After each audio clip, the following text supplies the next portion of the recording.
We're going to go ahead and get started. So on behalf of the Independence Chamber of Commerce and the City of Independence, welcome to First Friday.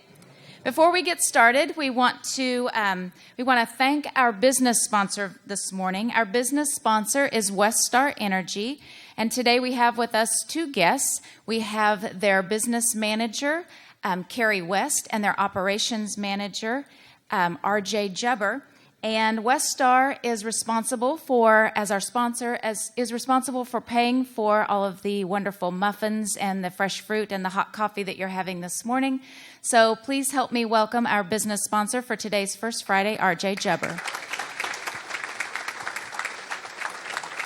Well, thank you guys. Thank you, Anna Mays. Always great coffee, great food. So thank you so much. Thank you guys for coming out. As a chamber member here in the City of Independence and one of the core businesses in the city, we really think that this is very valuable. All of you coming out and getting the opportunity to collaborate and meet and network. So just a real quick update on Westar. We continue to make improvements across the city, continue to do stuff in back alleys and improve the service we supply to you guys, continue to do LED streetlight changeouts. There's much more to come in the next few years. We have a lot of transmission projects to really strengthen our transmission grid and the energy grid that we supply you guys. So if you ever have any questions or concerns, feel free to call our local office or even get a hold of Lisa at the chamber. They can contact us as soon as possible. So anyway, thank you again for coming, and thank you for having us.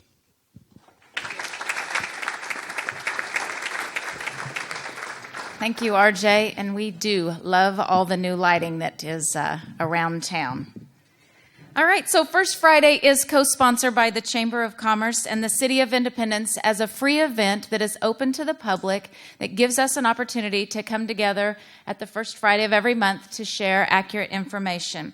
And today, speaking of information, we have a lot of information. So everybody has in front of them a program. On the front, it showcases our four great speakers that we have. And on the back, it has an amazing calendar chock full of all kinds of great things happening in our community over the next couple of months. So I'm going to hit the highlights for you. First of all, September is the anniversary month of 5 years of ownership for Terry Trout and Annie Mays. So congratulations on 5 years of ownership. Terry serves on the Chamber's Board of Directors, is very involved in the community, and is doing an amazing job at growing his business. I know that you all know he has great food and great coffee, and then he expanded that to Annie Mays Gifts and Goodies, and we all shop there.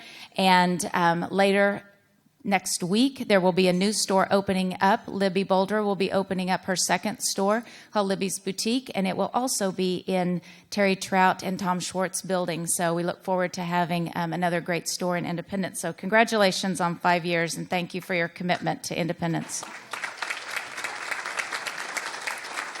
All right, so it's football season. I'm sure you were watching football last night, but you can watch some more great college football on Saturday.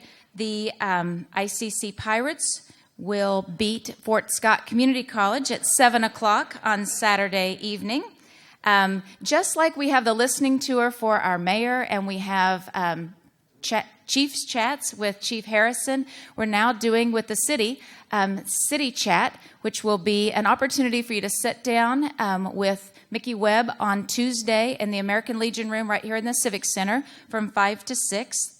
And following that will be Wednesday. It'll be the first Wednesday of the month where the young professionals always have their coffee and conversation at Annie Mays.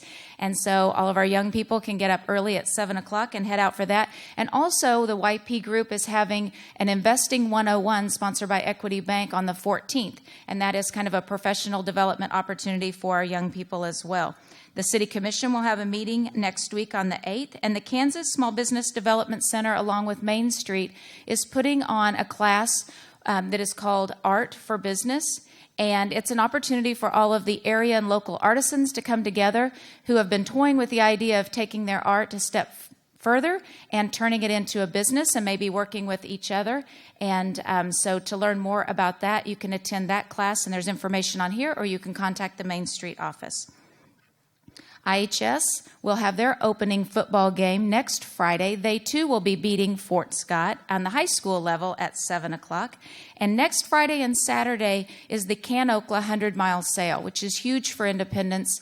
There are tons of people that come into town for that, so many that actually the Chamber printed over 1,400 maps last year, and they were all given out, and that map showcased over 120 sales in our community. So that's a big deal next Friday and Saturday. And I say that to you because today is the cutoff. If you want to get in your garage or your attic and get cleaned out and ready for the highway sale, you can get your free permit today, and then that's the cutoff. So be sure and get down to the city offices if you want to do that. Now everybody needs to build up their nourishment for the 100-mile sale, so you can go have pancakes at the Optimist Pancake Breakfast that morning at Wesley Center from 7 to noon. So you can get all filled up and then hit the road and start shopping. Recycling will not be tomorrow, as it typically is on the first Saturday of the month, but anytime the Saturday falls sometime in a holiday weekend, we always move it to the following weekend, which would be the 10th. And the reason being is because it's staffed with volunteers and also city staff, and we want to make sure that we don't accrue overtime in those operations and then also take away from our volunteers. So we just move it to the following weekend. So it will be September the 10th. Four Paws is celebrating 40 years of supporting our Riverside Park and Zoo. They're having an event called 40 Paws. It's going to be at the newly renovated Logan Fountain. Tickets are $30, and it is next weekend on Saturday evening. And what you need to know about that is they are working very hard to raise money through a silent auction, a live auction, your ticket sales. There's going to be heavy hors d'oeuvres and lots of fun out there. And all the money that is raised from that event will help to pay for a miniature fire truck that they're going to be putting in the park with all of the other equipment. If you go out and you look at the park equipment, you notice that maybe there aren't as many opportunities for fun for the little kids. So this is going to be kind of toddler appropriate. So we're looking forward to that. So you can get your tickets to 40 Paws. Senior Movie Day is always the second Tuesday, so that's going to be coming up. It's The King and I this month. And on the National Day of Remembrance, we will also be having a groundbreaking out at the park for the Veterans Freedom Square that day as well. So that will be out between the carousel and the park office, and they'll be doing a groundbreaking to celebrate what's soon to be a nice memorial in our park. Business After Hours will be the 13th. And Harlem Ambassadors. So Harlem Ambassadors has already been here to talk about their event. They've kind of given a couple of shout-outs. But let me tell you a little bit about it, because now it's getting a little closer. It's the 15th. It's out at the ICC, and the money that they're raising is going to support the Upward Bound program. The Harlem Ambassadors are kind of an arm of the Harlem Globetrotters, but their platform is continuing education and drug prevention. And so they come to town and they play basketball against some local celebrities. So here's the reason why you need to buy a ticket. All righty. Garrett Webster, our very own Garrett Webster, is going to be one of the referees. Tim Haynes from the Fab Lab will be playing against the Harlem Ambassadors. Thomas Lott from the Independence Daily Reporter will be playing. Marcus Lanning, high school coach, will be playing, along with the vice principal of the high school, Carmen Hewitt. Our very own city commissioner, Fred Meyer, will be playing. Rusty Arnold, the superintendent. And last but not least, our chief of police, Jerry Harrison. So I think that is definitely an amazing sales job in itself, just those local celebrities. So you guys got to get tickets and check that out. There is an ICC reception on the 20th. They're doing that so that we can get out and meet all the new faces with the faculty and staff at ICC, so you can see the dates and times for that on the calendar. There's a golf tournament coming up, and then our movie night will be the 24th. It is Jungle Book, and it will be the last movie night of the season, and it is the new release of Jungle Book that you could have paid and gone to the movie theater to see. And we've tried to do something special at all the movie nights. And this particular movie night, what we're going to do is have Katie Southworth, our zoo supervisor, come down. She's going to bring a yellow Burmese python named Data. And along with Data will be two green iguanas. Is that right, Barb? Named Armanda and Raymond. And they will be down there so that the kids can handle those and not let go of them, handle them, and get their picture taken with them. So we think that's going to be a lot of fun in celebration of our last movie night, and very appropriate because we're showing Jungle Book. And then a couple things that I really want to point out for October, and we're going to move right along, is there is a health fair on the very last day of September, on the 30th, and that is going to be right here at the Civic Center. And then on the October the 1st, the Masonic Lodge is going to do some free cancer screenings, so you can check out those dates and times and locations. And Niwala will be opening up, and then we have a couple of cleanup days to talk about. On the 8th, we will have our yearly downtown cleanup, where you can take all your tires and your couches and your refrigerators and all your junk and everything and get rid of that at the sanitation yard, and that's on the 8th. And then on the 15th, is that right? Yes, the 15th, it will be the downtown cleanup, where we will spruce up Penn Avenue and all the side streets in preparation for Niwala. And so we'll ask for all the volunteers to come down from 8 to noon, meet in the Community National Bank parking lot, and clean up downtown. Zulaween, back on the 8th, will be happening. That's a huge event out at Riverside, at Ralph Mitchell Zoo by Monkey Island. And then if you're looking for a job, be sure and check out Kansas Works Job Fair that is on the 11th from 9 to 2. Or if you are an employer who is needing employees, make sure that you get Lacey is in the room, Lacey Bohr, and with Kansas Works, and you can get registered and secure a booth for that as well. So lots going on. If we missed something or if there's an error, let me know, because this will be published this afternoon on our Facebook page and our website. Or if you want us to add something, we'd be more than happy to. We also are on the radio this afternoon right before 5 o'clock. We'll do kind of it's called Wild Weekend Welcome. We talk about what's going on in the community. It's on 94.9.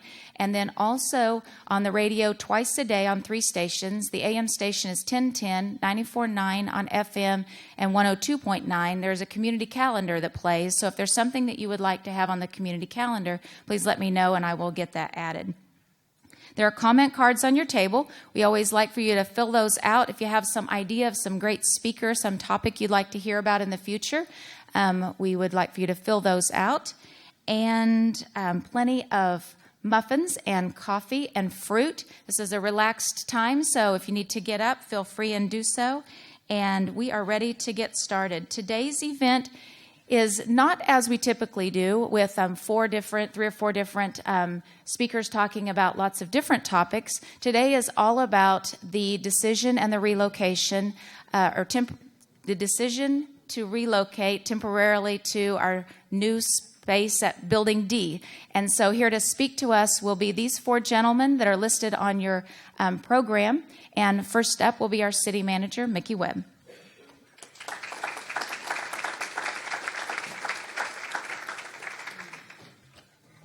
Thank you, Lisa. I appreciate the opportunity to come here and share some updated and accurate information with you today on our temporary move to Building D. This has been a hot topic in our community, as you know, and we decided to make this whole First Friday about it. We hope that you will leave here today with more accurate and complete understanding of what went into the decision to make that move, and understand that we did it in the best interest of our employees and our citizens. With that said, I want to share some information with you on how, when, and why the decision was made to relocate city staff to the Building D, what the impact that has been to date, and what the next steps are. Please bear with me. I would like to go over the timeline. It is a bit lengthy, but I think it's important for you to understand.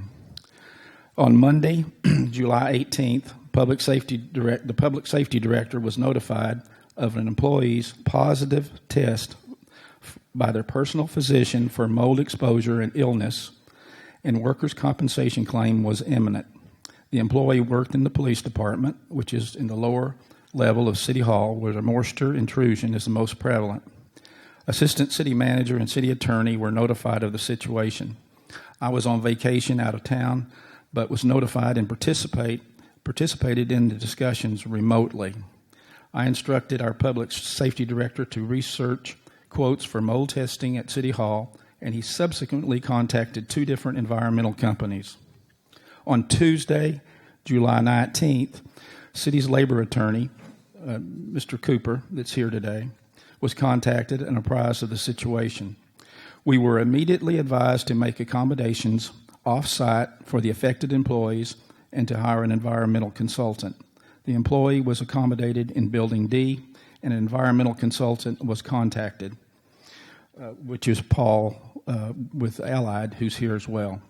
We were told to prepare to vacate the building if necessary.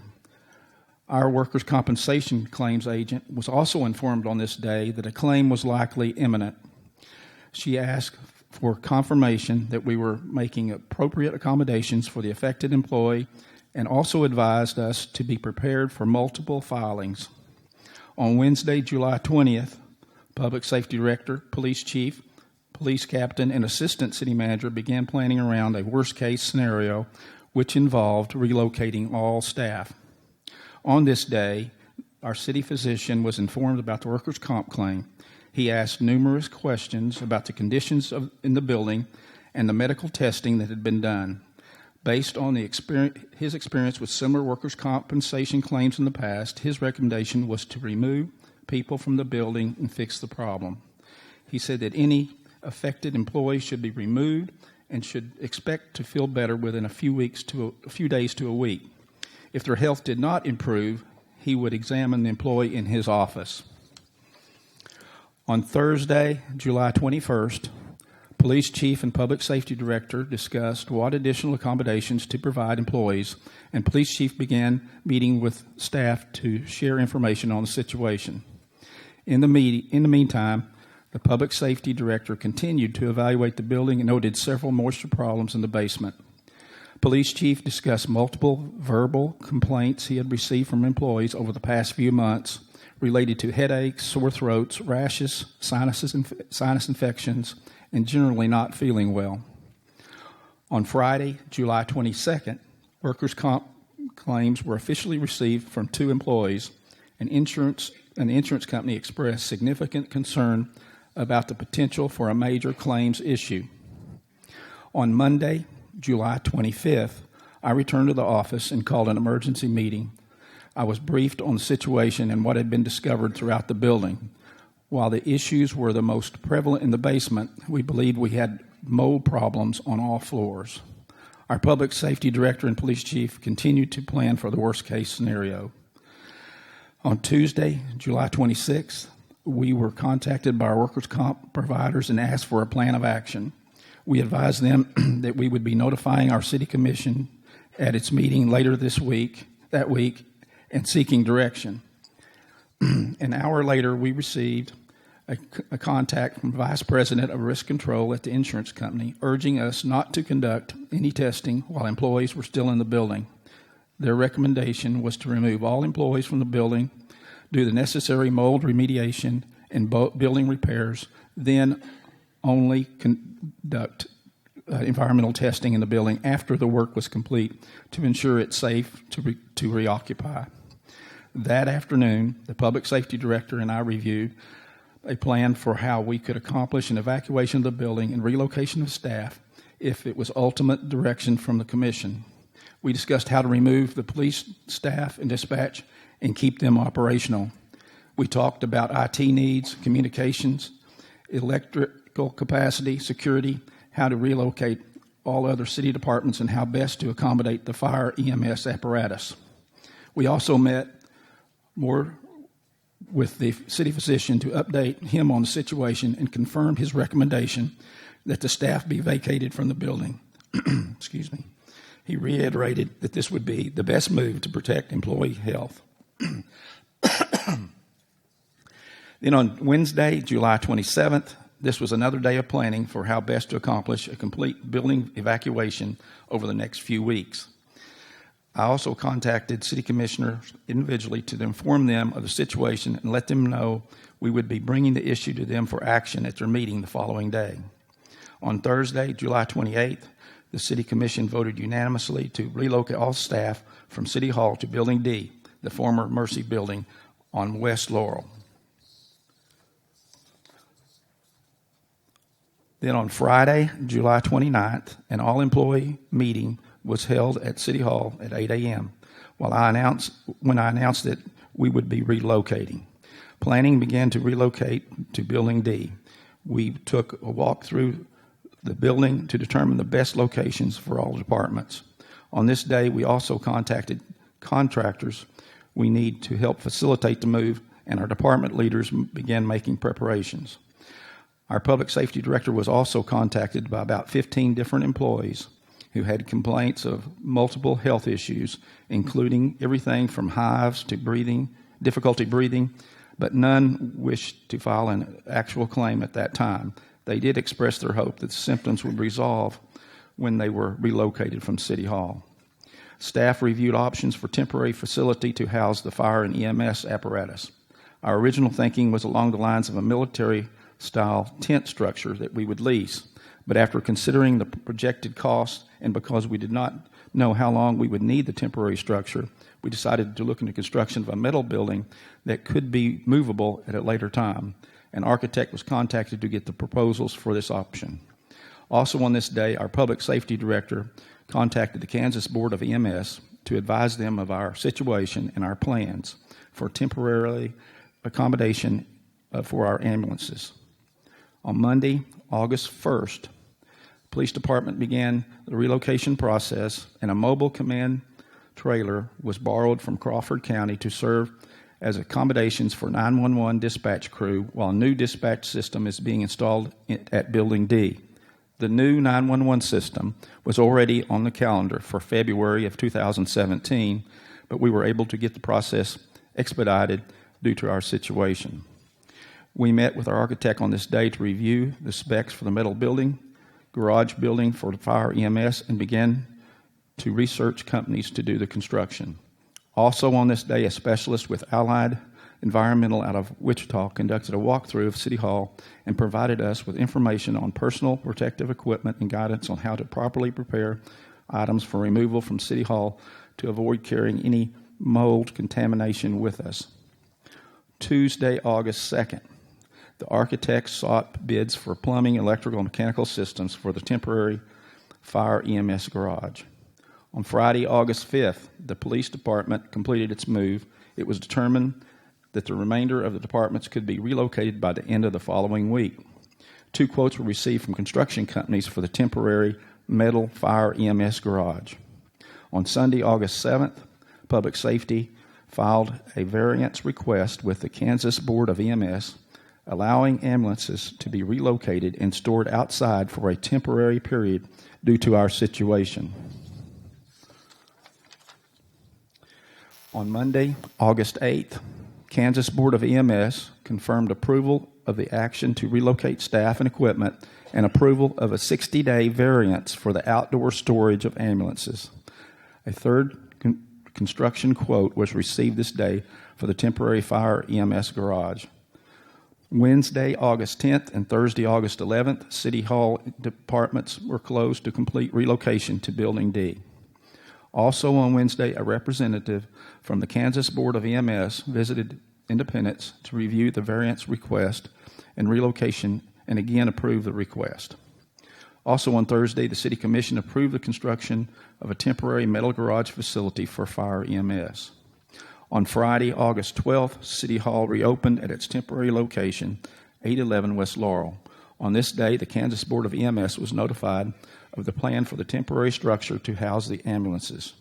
All departments are now operating in Building D and functioning smoothly. Thankfully, and most important, virtually every employee who had earlier complained of health problems has reported feeling better, especially those in the police department. I would now like to call on our labor attorney, Mr. David Cooper.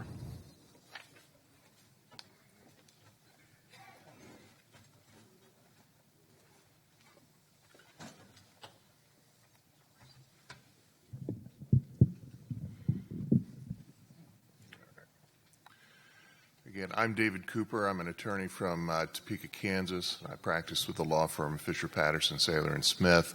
I do labor and employment, governmental liability, legal work across the state of Kansas, primarily in the eastern half, but I also have cases as far out as Morton County and the like, so I cover the entire state of Kansas.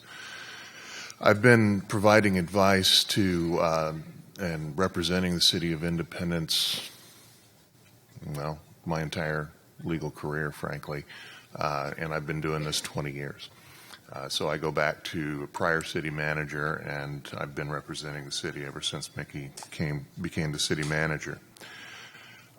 I was asked to come and address the issue about why did I recommend that City Hall be vacated, and I want to start by saying it's not really that I recommended that it be vacated.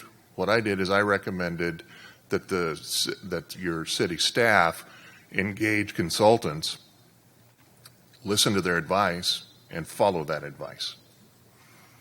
And I want to make clear, and I think everybody understands this from a very common sense point of view, but you've heard the phrase, "This is not my first rodeo," and it's true. This is not my first rodeo when dealing with mold issues. And so there's kind of a template of how mold issues progress once they surface. And it's a very predictable route, is once you find it, you will, by and large, find it everywhere. And so it's preferable to prevent it from happening in the first place, but that's not always possible. And in this circumstance, I have been visiting your city hall again for 20 years, and I have seen the condition. It is an aging building. It is an attractive building. And I have been in the police department, again, off and on for 20 years, and I have seen how the conditions have changed over time. More and more the building becomes vacant. More and more water penetration occurs, and when you have water penetration in a building, you have mold. Not always, but usually.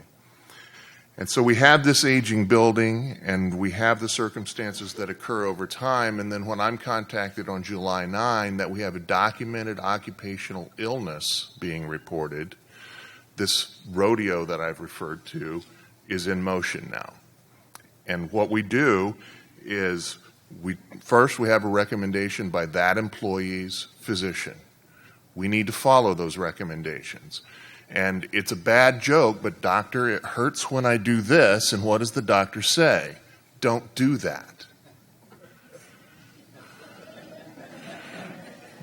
Doctor, I get sick when I go into the basement at City Hall, and I get better when I go away. And the doctor performs some testing, and we're not going to identify the employee or talk about specifics, but the fact of the matter is, if I get sick when I'm in City Hall and I get better when I'm away for a few days, that's highly indicative of what the condition is. And the physician had recommendations, and again, where I started, consult the experts, follow their advice. If the physician says keep that employee out of the building, our accommodation for that employee is to keep that employee out of the building. So that was my first recommendation to city staff, is do what the doctor said. Get the employee out of the building and find a way to accommodate that employee outside the building. And of course, again, I've seen this template before. If you've got a mold problem affecting one employee, the likelihood is you will have a mold problem affecting multiple employees. Be prepared to address that. The way you address that is engage environmental consultants. Now, my firm has worked with Allied before. I did not recommend Allied. I just said engage because I've worked with several environmental companies over the course of my career, and my firm has. Engage an environmental consultant, solicit their advice, listen to their advice, and follow it. Same thing, consult your city physician, solicit his advice, and follow it. The concerns that we have as labor and employment attorneys is that the employer has an obligation to provide a reasonably safe workspace. And once you become aware of circumstances and conditions that suggest that your workspace is not safe, you take steps to address it. Our West Star people have a firm understanding of the obligations to have, fall and trip hazards addressed and all over their work area, which is the great outdoors. But here we have a confined space, and how can we remedy this confined space? And once you consult, whether it's Allied or any number of environmental consultants, how do you handle a mold problem? You get out, you clean it up, you find the source of the problem, you remedy that source of the problem. It's always water penetration. Get it stopped, and then start over. With respect to how things progressed over that following week, I remember I got the call. I was in Wichita, and I was driving back to Topeka as I spoke to city staff regarding the initial report, and we just started this. Engage your consultants, do what they say. I'm telling you now, be ready that they're going to tell you that you need to be ready to probably vacate the premises, and so start making plans to do that if that's the recommendation. The concerns of the city's insurer that Micky expressed with respect to concerns of a major claim, well, they knew how many employees worked in City Hall, and they were worried about having a claim by every one of those employees in City Hall. And of course, they're exerting pressure, shall we say, to make sure they don't have a claim by everybody in City Hall. And ultimately, there is a concern that we address, that we want to make sure that the city remains an insurable entity, and city or insurers will address either through rates or just not offering insurance to entities that ignore health risks to their employees. And the city has always been proactive in dealing with their employees. They have always, listened to input from physicians and accommodated employees as reasonably as possible. And that is simply the template that was followed here.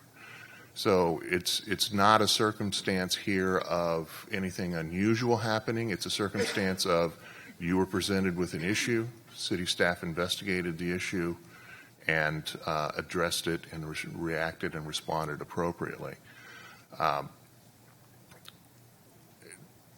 To address any concerns or issues people might have with respect to how quickly the city staff acted, again, it's not our first rodeo. I, as an attorney, have seen this before. Our environmental consultants have seen this before. We know it's a predictable fashion of what's going to happen, and we found exactly what we expected to find once we started looking in the right places. The city has acted appropriately and prudently, and my suggestion that you continue to follow the advice and exploring your options as you move forward.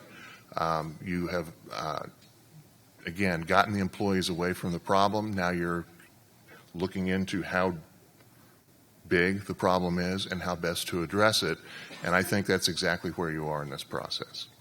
So, and I will turn it over to Mr. Clark. Well, good morning. My name is Paul Clark. I'm president of Allied Environmental Consultants out of Wichita, Kansas. I have approximately 22 years of experience, direct experience, in what some people call the mold industry. I actually call it the indoor air quality industry because that's usually the pathway that a human being becomes affected by mold, especially in the work environment. Over the course of those 22 years, I have seen some things that people should not see. The worst case that I have, and I'll just put it out there because I have a lot of information to go over today, has to deal with a elementary school. I believe the student population of the school was over 100 students. It was a private school. They had a couple of areas where the airflow into a classroom was very restricted. They ended up with some moisture penetration through the building. One student, and I've never seen this before, I haven't seen it in the literature since, ended up having to go to exploratory surgery in a hospital to find out that fungus, mold, was growing in their system, mostly in their GI and their lungs. So that's the worst case I've seen. There are some documented cases of human beings becoming very, very ill up to death for mold, so we don't want to get to that place. But it's a case in a situation where you don't want to treat it lightly. It is true that mold is everywhere. And by everywhere, I mean that it's on our clothes. As we came in from outdoors today, we carried mold spores and we carried bacteria with us from the air.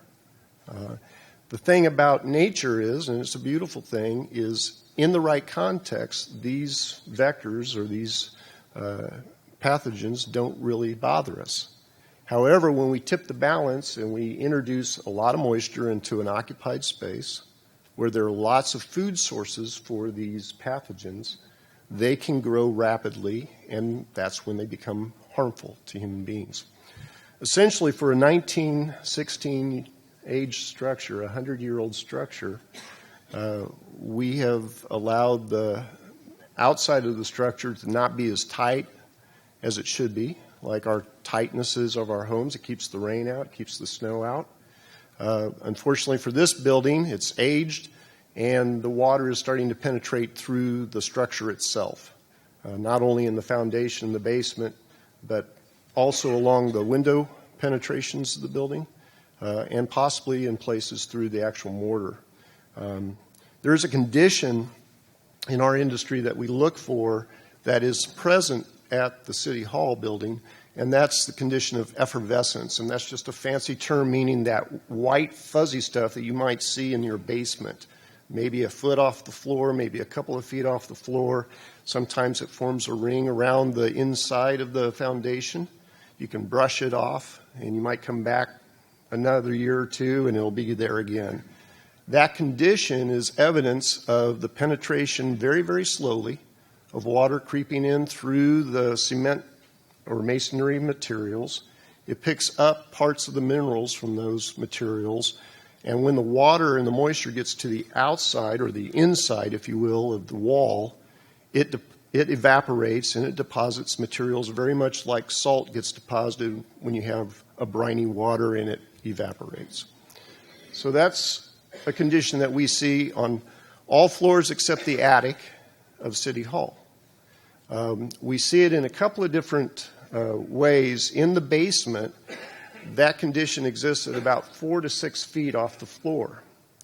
That tells me as a geologist that groundwater is probably residing and going up and down on the outside of the foundation, and as it does so, it penetrates through slowly the foundation, and it leaves that white fuzzy stuff on the wall.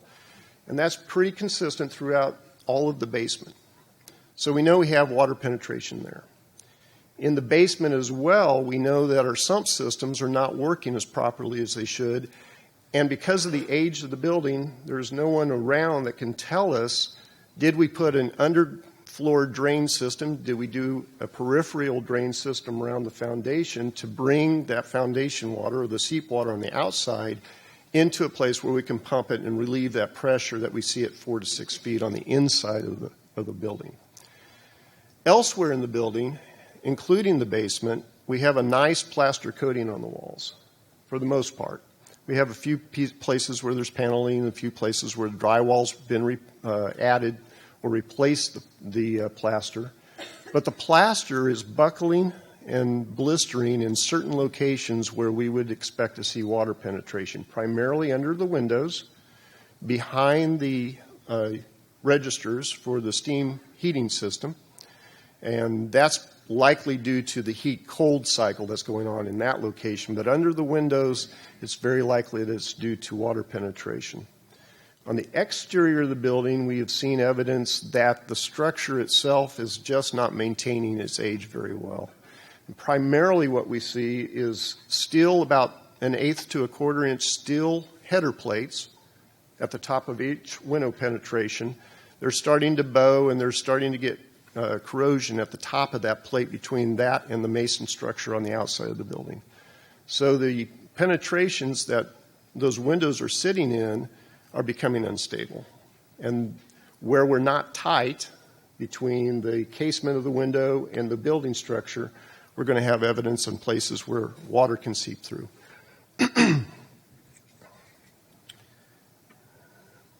We also have understood that there is a condition of a spongy roof on the exterior bay of the vehicle for the first responders, where they park their vehicles. And we did not get out on the roof. We took a look at it. It's a relatively flat topped roof. It's an addition to the original structure. It's likely that there is some damage going on there. When there's a spongy condition to a roof, it's likely that the interior structure is starting to break down.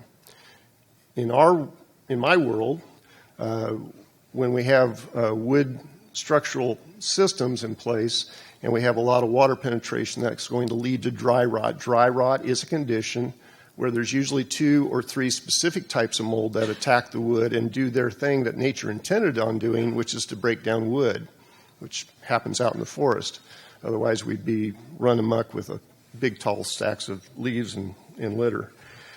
But in our built environment, we don't want that condition. So it's likely that we have problems with that particular roof. What I see over the 22 years of my experience is it's usually at the building joint of the addition to the old structure, and it's not quite sealed, and that's usually where the penetration occurs. And we've advised the city to seek out a professional structural engineer to look at not only that structure, but also the outside of the building, and in particular look for a waterproofing expert that can talk about tuck pointing and sealing the structure. That would be the first response to this condition for the building itself. Ultimately, the first response was to look at the human health concerns that we had. As David mentioned, we have employees presenting and reporting with health concerns, one of which has been verified by the doctor. I don't know the employee. I don't know the very detailed specifics of the case. It's not my need to know that stuff. But I do understand that the symptoms come on and relieve when the employee goes into the building, occupies the building for a while, and leaves the building. In the mold world, that is known as classic onset and relief patterns. We also understand that a second employee has presented with those onset and relief patterns of symptoms where they start to get a sensation. They might get a watery eyes or irritated eyes. They may get a scratchy throat. Some people present with rashes first, and then they end up with a respiratory consideration later. Also in my 22 years, we've dealt with a lot of schools, primarily elementary schools, and in particular teachers. They seem to be in their place most of the hours of the day, and when there's a water concern and a mold concern in that location, that particular teacher can present with the symptoms that I've discussed. We've also worked with dormitories at universities where the structure has shifted and allowed some moisture to come in, and we've been called in to look at student complaints. Those student complaints are the same thing. When I'm in the structure, I have XYZ symptom, and when I'm out of the structure, I do not. And that is the reoccurring litany of health complaints that we see that give us an idea that there is mold present in the building. No two of us in this room are going to respond to mold exactly alike, and that's just the nature of the animal. Mold presents to the body in all environments. We'll breathe it as we leave here. We're probably breathing a few spores as we're sitting here today. And we will find that in conditions where those spores are prevalent and they're higher concentrations, over time we may become sensitive to that mold or those mold species that might be present in the occupied space. And over time, our symptoms may become more severe, and that's the process of sensitization. And I believe that is what was happening with the employees at City Hall. Conditions likely have gotten to the place where humans that are susceptible to mold allergens are experiencing health concerns now, and we would expect, from my experience and from literature in the field, that those conditions would get worse and worse and worse and likely not go away until it's responded to. That has been the case time and time again. I've been asked to talk about what is necessary to maintain City Hall today in the condition that we'd like to keep it so that we can save as much of it as we can. And so we've advised the city that they need to keep airflow present in the facility. We need to keep our temperatures generally below 80 degrees. And the reason for that is primarily due to the experience that Texas has received from 2000 to 2002. They had, if you recall, some serious rains. They had some flooding. People were finding out that they could do things to their house to exacerbate the mold condition if they got flooded. And unfortunately, contractors were finding that out too. And it led to a condition that the industry monikered as cooking the house. And cooking the house meant that disreputable contractors would go in, express their ghast at how bad things were in a person's house, make them leave or get them to believe that they needed to leave. They would leave, and then they would go in and douse the house with more water, put wet towels over register. And by and large, the number one driver here is to crank up the heat. So here we are in the summer months. We have a building that's going to be unoccupied. It's going to cost us money to keep it air conditioned and keep the airflow. But unfortunately, that's exactly what needs to happen. We need to keep the air flowing, and we need to keep the temperatures relatively cool so we're not incubating mold that's already present there. And we know it's present from the health conditions. We've not done any testing in keeping with the advice the city has received from elsewhere. However, the experience and the people's condition tells us that it's there. We do have a few spots where we have seen what we believe to be mold, not testing it. We can't say it's for sure 100% mold, but it's very likely mold. You probably can go into a bathroom or you can go into a kitchen. You can look at this gray fuzzy stuff and you say, well, that's mold. That's a common sense thing. We try to take a very common sense approach to respond to these conditions. And number one is keep the system, keep the building in a relatively range of comfort for a human being, and usually you will keep mold at bay to best as possible. We've advised the city to pump out the septic or the foundation seep water systems to remove excess water from the building, and basically just maintain the airflow that goes through there. We've added a few fans in a couple places that had poor airflow. Turning our attention to what might happen and what's necessary for the building. In reviewing for that, we started realizing the age of the structure is likely that the plaster itself has asbestos in it. Asbestos stopped being used, or EPA tried to ban asbestos in 1986. Some of the bans came off in the late 1900s. We also likely have the presence of lead-based paint. These are conditions where we've advised the city that you do need to sample for lead paint and you do need to sample for asbestos. It needs to be structure-wide so that we understand what the exact conditions are going to be for contractors to go in and either abate or remediate, and also to protect health of contractors that are working under general trades that would go in and remodel the system. So here's the unfortunate news. In the industry today, a square foot price for remediation of asbestos, and I'll get to why we're looking at asbestos and not mold remediation in a bit, is between $8 and $30 depending on the structure. It's a wide range. Without the surveys, one cannot get reputable quotes to come in within a reasonable price range. So each floor, we would anticipate between a $50 and a $75 or $100,000 for remediation cost for asbestos. Why would we focus on asbestos when we know that mold is the concern? Asbestos guidelines for remediation and abatement require the construction of containment units. You would go in and clean up the asbestos within the containment unit that would keep that particular pollutant at bay. The good thing here of going with this approach, if asbestos is placed, is you not only will take that, but you will take out the lead-based paint, and you'll also take out the mold under containment. And those are also the way that we would deal with those materials in this circumstance. Lead-based paint doesn't necessarily have to be taken out, but you do have to have an operations manual that tells you where it is and how to deal with it. You can encase it, but in this case, the building structures are old, the window penetrations are old, they're likely going to be replaced. The foundation systems need to be reviewed and looked at, and likely a foundation drain system added to keep this building at least in the condition that it is today and improve the building overall for human occupation. And I'll turn it back to Micky or David.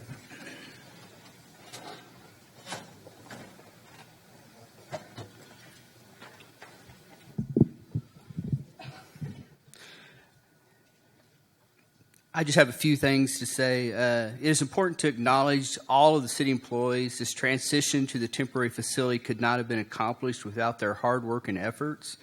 Their morale and energy have been awesome, and I'm amazed at the job that they have accomplished. As Micky reported, all departments are in full operation at Building D with the exception of 911 dispatch. The installation of the new NG 911 equipment will begin September 12th. And the go-live date is now at September 29th.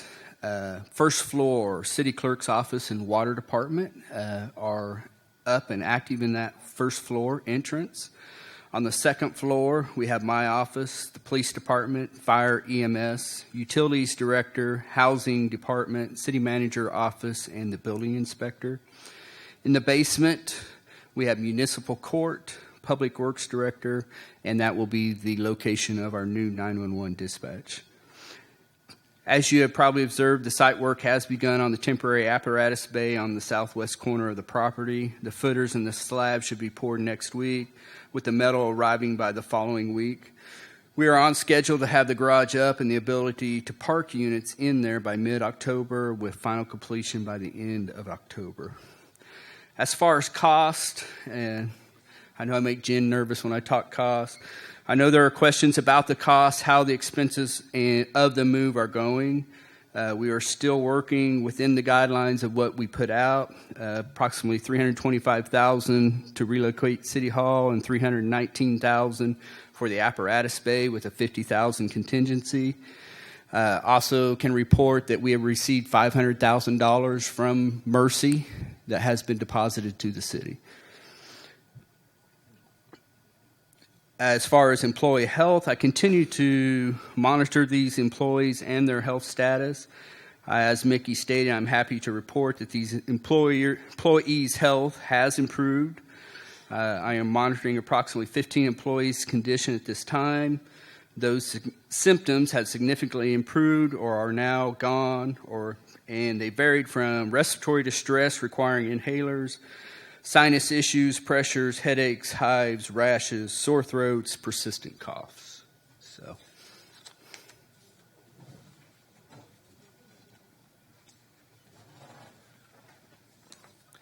as we said, this is just a temporary move. The commission is in the process of contracting with a company to facilitate a process with a committee to determine where we will end up permanently. They are in negotiations with one firm that they believe to be the best of the five they interviewed, and it will be ongoing.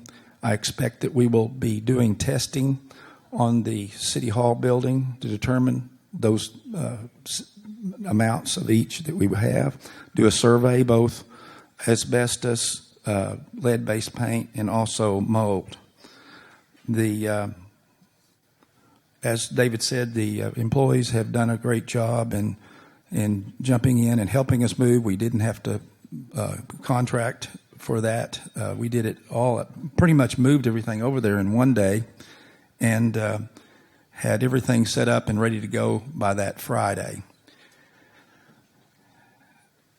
At this point, we want to open it up for questions. We've got everybody here, and also, Kelly is passing out some information that you'll be interested in regard to the environmental report. Questions? Yes?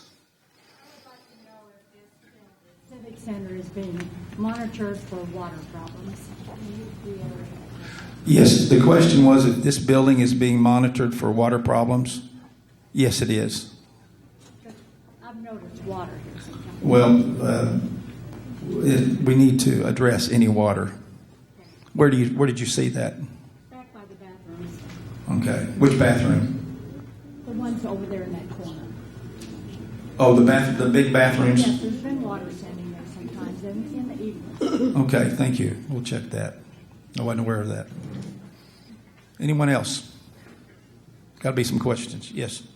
I heard a different number that the city had authorized, and I don't know what number was authorized to. I just heard 695,000 is what. What's the number that was authorized, and when will the community know how the money is being spent on this project? We'll have the number very soon. The number that was authorized was more than that because we didn't know exactly, but we're getting it nailed down now. We also at that time didn't know that we were going to get the $500,000 from Mercy, but we have received that. The number that I heard, since you didn't quote a number, was 850,000 is what was authorized to this move. Is that correct? That's what I reported when I was asked on the first meeting to give an estimate, and that was my estimate. So it should be significantly less than that. The question was how much money was authorized, and it was originally $850,000, and as I've reported, it's going to be significantly less than that. When do you expect to have the information as to what's being spent on the move? We've got what we can tell you now, and we'll have the final as soon as we get all of the renovations that we have to do done. We're not doing any renovations other than what we have to do for operations. We're not doing any aesthetic remodeling. We are simply doing it for operations. And we've got some more expenses with dispatch. You know, dispatch is currently operating out of the mobile unit, and they'll be moving starting on middle of September and should be over there by the end of September. By that time, we should know exactly what the figure will be. Any other questions? Yes.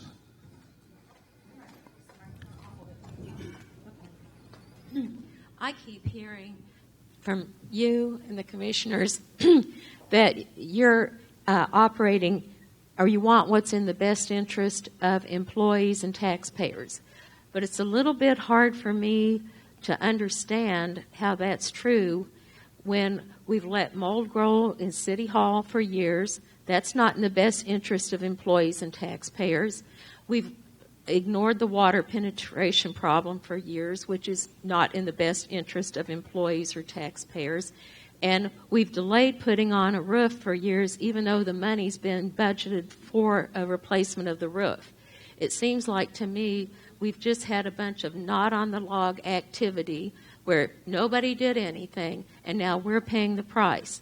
The $1 million or so that this is going to take to temporarily move City Hall could have been spent on new city facilities or an improvement on the current city facilities. And lastly, I do not believe for a minute this is a temporary move. This is a permanent move, and I wish you guys would just be honest about it. Thank you. Thank you for your comment.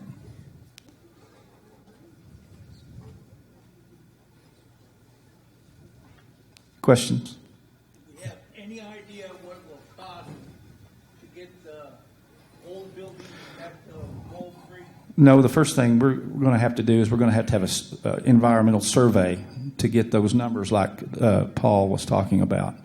At that point, we'll have those numbers to put together with our other numbers that we have for renovation, that we'll have a closer idea of what it's going to cost.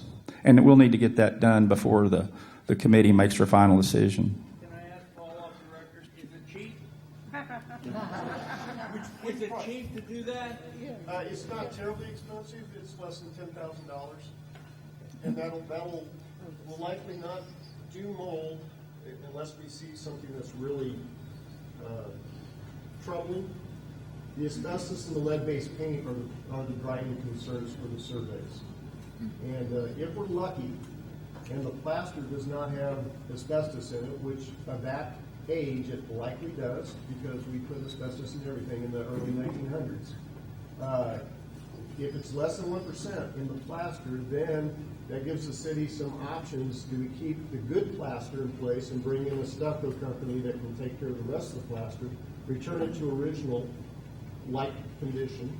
The lead-based paint, I'm not going to hold my breath on that, but all the windows are white. Lead paint primarily was white when we made it, and that's because lead was a great sealer in that paint. But I would expect that we'll be replacing windows in the future. But we need to test it. We can't.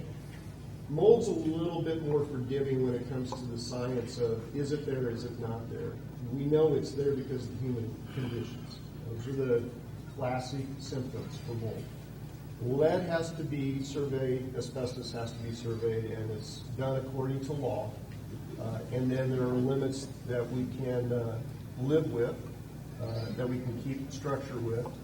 There are limits above which it has to be removed, or it has to be dealt with in some fashion when it's not a child-occupied facility. And a child-occupied facility doesn't take much. It's a couple of days a week, up to 3 hours per visit. So if our first responders are dormitoried in that location, their families come visit, that building can essentially become a child-occupied facility for lead-based paint and paint poisoning. So it's a serious step that must be taken at this point before the city can move on to other things. Yes. If there's moisture penetrating the foundation, the walls, how is that remedied? How do you fix that below ground level? I'm going to handle that up here. I can handle that. In general, for a building this age and size, it's going to take a significant undertaking. For the basement floor, we'll either have to cut trenches around the periphery of the wall on the interior. On the exterior, the same thing happens, only we'd use heavy equipment and excavation to do that. We place drain tile. There'll be at least one penetration, probably more than one, through the foundation underneath at the footing level, to where that foundation water on the outside can drain into the sump, and then the sump can carry it out. That's primarily it. And I believe your architecture's looked at that, and he's got a price tag tentatively. Yeah. The exterior of the building was waterproof in the 80s. There is a perimeter drain. The sump is in the front yard, the manhole. An EPDM membrane was put on the outside to waterproof it, so it has been excavated on the outside and waterproofed once. The discharge for the sump was in the south parking lot. Okay. Maybe we should talk a little bit. Any other questions?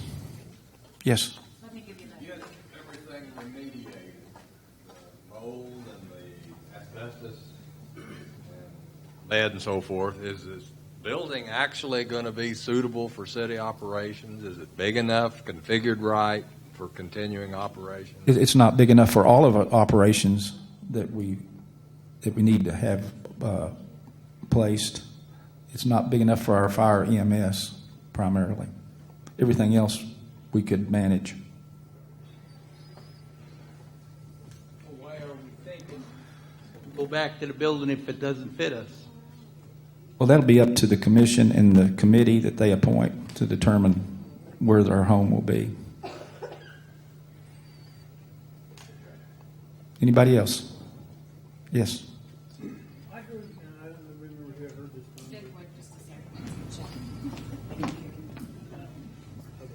I heard that a number bandied out at what it would cost to get City Hall back to a normal state, not with regard to the water and all that, but to update the electrical system and all the other stuff that it really does need. And that number was $2.5 million. Is that even close to what? That's in the ballpark, yes. So basically, we're talking about spending $700,000. Probably doesn't include that new 911 system installation. And moving all that back to the City Hall, plus the 911 expense, it won't be included in that because of the way it's coming up. And spend another $2.5 million, so you're talking almost $3.5–4 million for the whole thing. So yes, it seems kind of high, but anyway, I guess that's the city's commissioner's responsibility. Yes. Other questions? Nobody else? Okay. Again, I appreciate your attention. Oh, wait. You got one?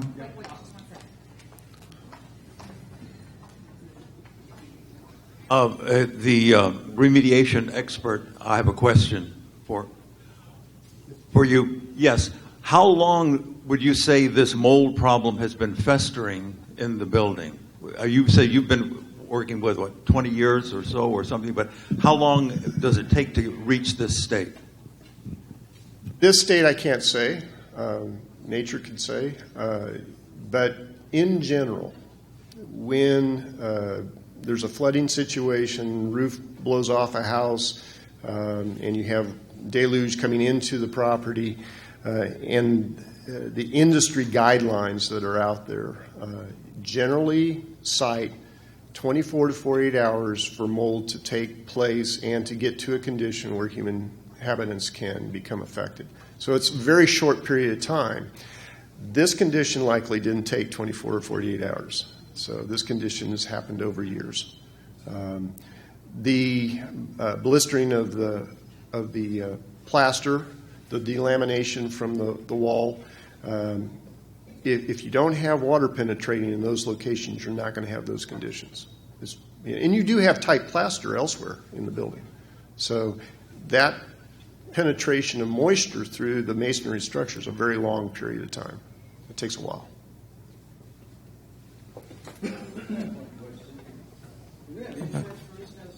Our insurance does not cover mold. Okay, I'll turn it back to Lisa. Thank you for your attention. Did you want to say that? The no insurance? Well, let me address real quick the question about whether insurance covers mold. Given the 2000 to 2002 Texas event involving over 40,000 cases of residential and commercial mold claims, it's almost impossible, if not actually impossible, to buy insurance on a commercial or residential property covering mold.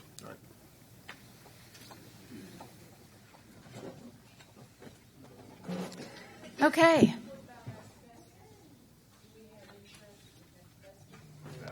I don't have an answer for that. Well, on behalf of the City of Independence and the Chamber of Commerce, I want to thank you for coming. I want to thank West Star Energy, R.J. Jubber, and Carrie West for representing West Star and supporting our community. I welcome you to come back to First Friday on October the 7th. And as always, I think it's very, very important that we keep lines of communication open with our city manager, our three city commissioners, and when you have questions, go straight to the source. I know that their doors are always open, and be sure and ask all of your relevant questions. I'm sure they will stay around. Our experts that are here as well will be sticking around so that you can have one-on-one conversation with them as well. So have a happy and safe holiday weekend. Be sure and take your programs with you when you go so that you have all of the dates of for what's happening in September and October, and have a great weekend. Thank you for coming.